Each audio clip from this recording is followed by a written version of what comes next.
Today we're going to talk about Tower of Babyl, my thought on team formation, some guides for this event, especially for floor 16, and my opinion about this new event. I will use the footage of my first flawless clear on the last floor in this video, together with the list of triggers. Hopefully it will help you to overcome some challenges in this event.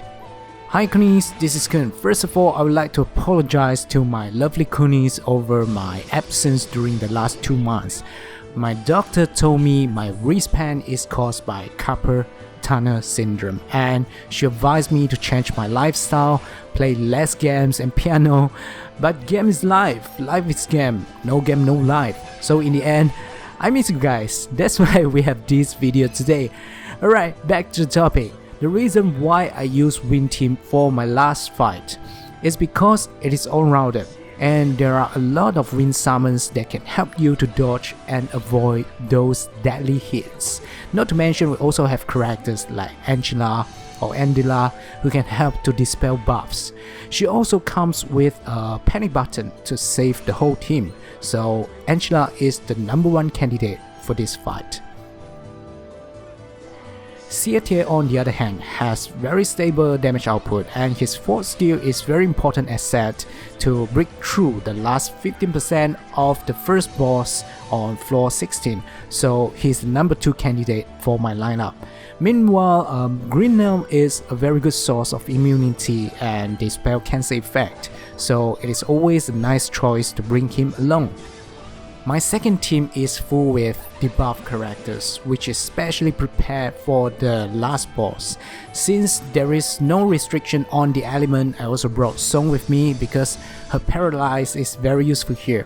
The key for this event, I believe, is the synergy between each team. You might want to leave some of your most commonly used weapons or summons behind, such as seraphic weapons or occurrence summons, because you have no elemental attack bonus against the bosses on floor 16. As you can see, I was still using my seraphic weapon during the fight. Please don't do this at home, this is a very bad example.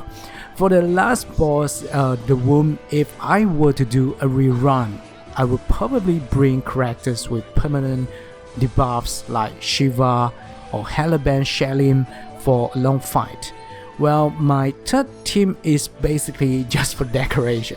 Overall, I think floor 16 is not really a tough fight. To me, the most challenging part for flawless clear is the last 15% of the first boss, especially for average players like me. Luckily, we can use damage skill plus keyring or chant attack to get past this stage. Fighting or killing the first boss too fast can also be a problem here if the cooldown of your skills or summon cannot keep up. Try to watch out for the triggers at 70%, 30% and 15%, as long as you can fight in a steady pace, dispel all the buffs and keep your HP above 20k, I don't see any problem for you to defeat this boss. Even if you really can't beat the boss, just relax my friend, because this event is a recurring event. Your progress will be safe and you can continue to challenge the boss in the next rerun. So how did you beat the bosses in this event? Which element did you choose for the last fight? Do you have any tricks or tips you can share with us? Please leave a message here to tell us your fight. I'm sure a lot of players would like to know about your story.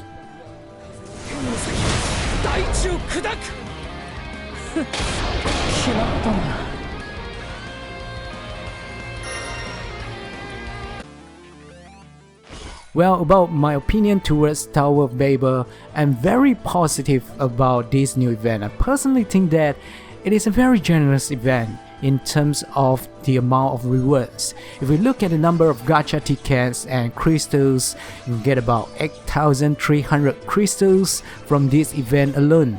Not to mention rings, earrings, including other items which are difficult. Not really difficult, but still troublesome to grind to come by. For me, I believe this is one of the most interesting events in 2020 so far, because this event is not just about your strength, your weapon pool, but how you can utilize your characters and summons in a flexible way to deal with different circumstances and challenges.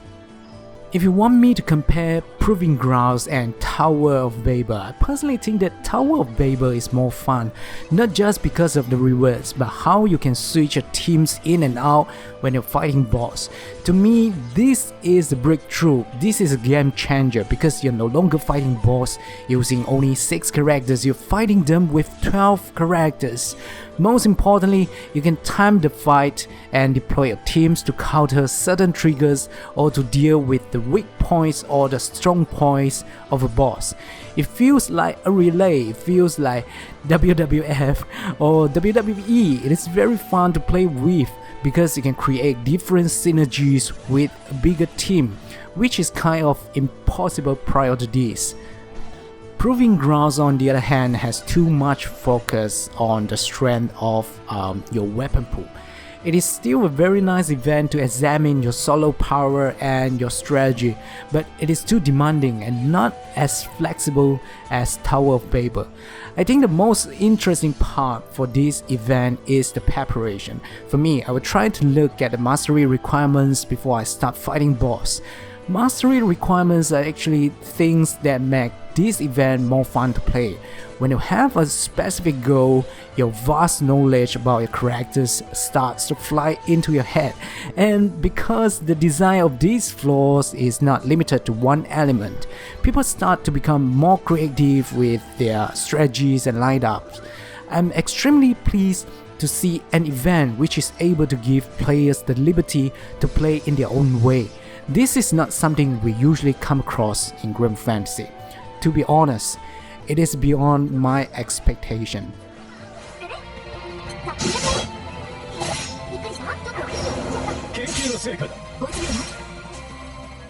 I hope Tower of Babyl can lay down a foundation for future events to allow players to fully utilize their characters, their knowledge, and of course, to promote diversification and strategy gameplay. This event, I believe, it is not just an event but also a message from Cygames to show that they finally realized that we have too many characters and it is very awkward to be unable to put each of these characters to good use.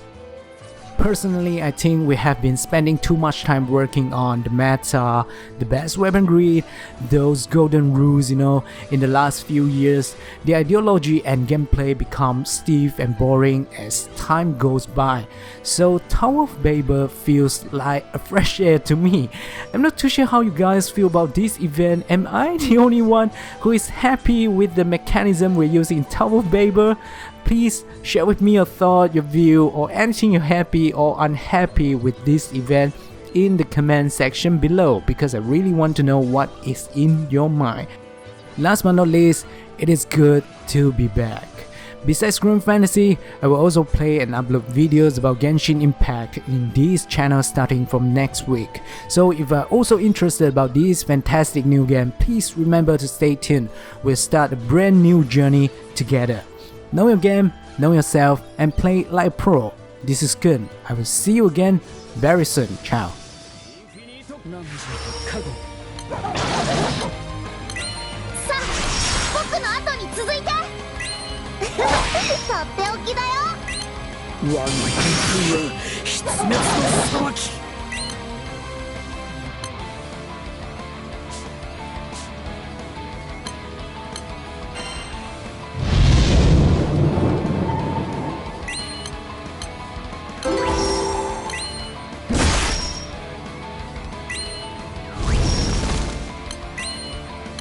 この程度で倒れないでよ。インフィニートクレアーレ。時は満ちた。とっておきだよ。みんな気合い入れてくよ。我の天空は必滅の裁き。この風を刻むがいい。支援ミュエスパーだ。我の風は天を裂き大地を砕く。